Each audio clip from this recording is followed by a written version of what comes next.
Using Excel. What is Excel? Excel is an app of Microsoft Office 365 that can be used to create a list of items evenly distributed into cells. It can calculate sums and many other mathematical calculations. In this short lesson, we will only cover the basic tools of Excel. Here is the main Excel screen.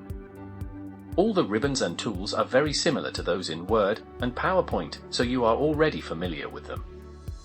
The extra tools are specific to Excel, and they have to do with how to distribute cells, rows, and columns. You can see that the columns in Excel are labeled with letters shown at the top, and rows are labeled with numbers on the left-hand side.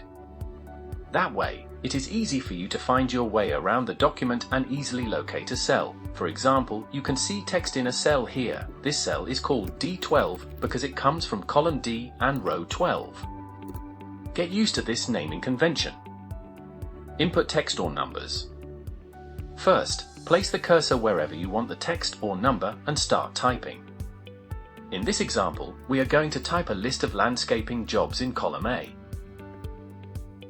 Here are some figures we have previously added for a landscaping job. Notice that column A is very narrow and all your text does not seem to fit there. No problem, you can control the size of both columns and rows. Making rows and columns larger or smaller. All you have to do is position the cursor between two letters if you wish to increase or decrease column width, or between two numbers to increase or decrease rows height. Then, wait until the cursor changes to the shape of a cross. At that point you can click the left button on the mouse and, without releasing it, drag the mouse in the direction you wish to make rows or columns bigger. Notice that column is now wider. Using mathematical formulas like the sum tool. When you have a list of numbers in the same column or in the same row, it is possible to add these numbers automatically without having to use a calculator. To do so, select the cell where your total should appear.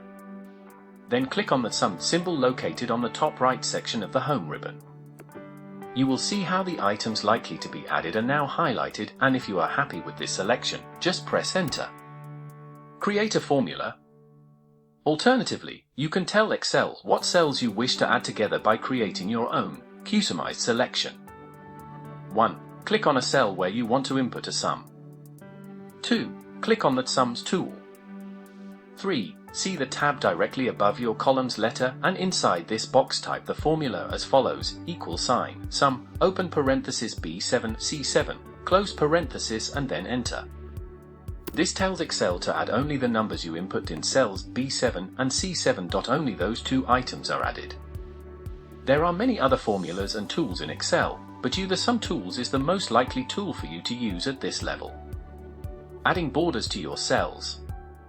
To be able to see all the items you included, you can select all the cells where you typed something and then add a frame to each cell. Left-click and drag the mouse to select all the cells you want to mark. Select the Borders tool. Choose all borders. You can now see all the cells framed. When you print out the document, only the framed cells will appear. Save the document and continue to explore other functions of Excel to enjoy its potential.